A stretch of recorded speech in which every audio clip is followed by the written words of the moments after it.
Jadi, kita dah sampai ke kesimpulannya. Ingatlah, undi anda tu bukan sekeping kertas biasa. Ia adalah senjata. Senjata paling ampuh yang ada pada anda untuk membentuk realiti yang anda mahu lihat. Cuba fikir macam ni. Satu pangkah yang kita buat pada hari mengundi itu, ia akan membentuk sebuah kerajaan. Kerajaan tu pula akan menggubal dasar-dasar yang akan beri kesan kepada hidup kita untuk bertahun-tahun lamanya. Dan bila sampai 5 tahun kemudian, baik atau buruk keadaan kita, itulah realiti yang kita sendiri pilih.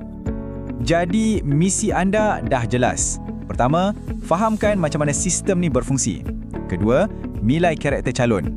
Pilih servant leader, bukan yang gila kuasa. Dan ketiga, lepas dorang dah menang, jangan diam. Tuntut janji dorang, pastikan dorang buat kerja. Akhir sekali, saya tinggalkan anda dengan soalan ini untuk direnungkan. Masa depan Sabah untuk 5 tahun yang seterusnya adalah satu pertaruhan yang sangat besar. Kuasa untuk menentukannya ada di tangan anda. Gunakannya dengan bijak.